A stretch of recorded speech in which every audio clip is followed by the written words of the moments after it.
অনেকেই ঝিঙে পোস্ত খেয়েছেন, আজকে আমি করব সর্ষে পোস্ত। তেল দিয়ে দিলাম, প্রথমেই দিয়ে দেব একটু চিনি, ফোড়নে দেব গোটা জিরে আর 5 ফোড়ন,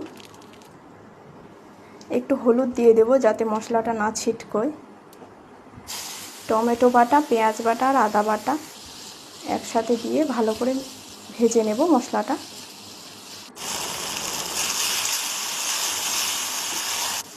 মশলাটা ভাজা ভাজা হয়ে গেছে, দিয়ে দেবো কেটে রাখা সবজি, ঝিঙে আর আলু।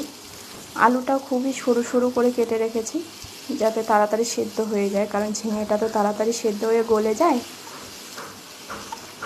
অল্প অল্প করে সবজিটা দিয়ে মশলার সাথে ভালো করে মিশিয়ে দেব।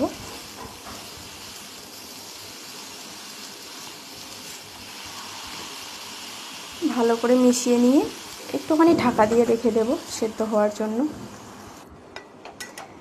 এই রান্নাতে জল লাগে না, কারণ ঝিঙে থেকে প্রচুর জল বেরিয়ে যায়, জল বেরিয়ে গেছে অনেকটা, সেদ্ধও হয়ে গেছে। দিয়ে দেবো স্বাদ মতো নুন,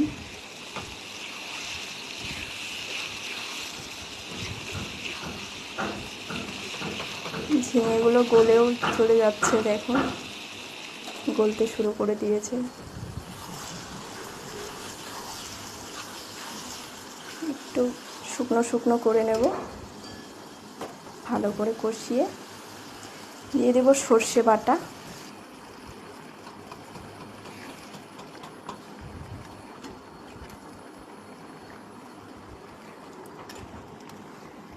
সর্ষে বাটাটা দিয়ে একটুখানি ফুটবে, নামানোর আগে কয়েকটা দিয়ে দেবো চেরা কাঁচা লঙ্কা।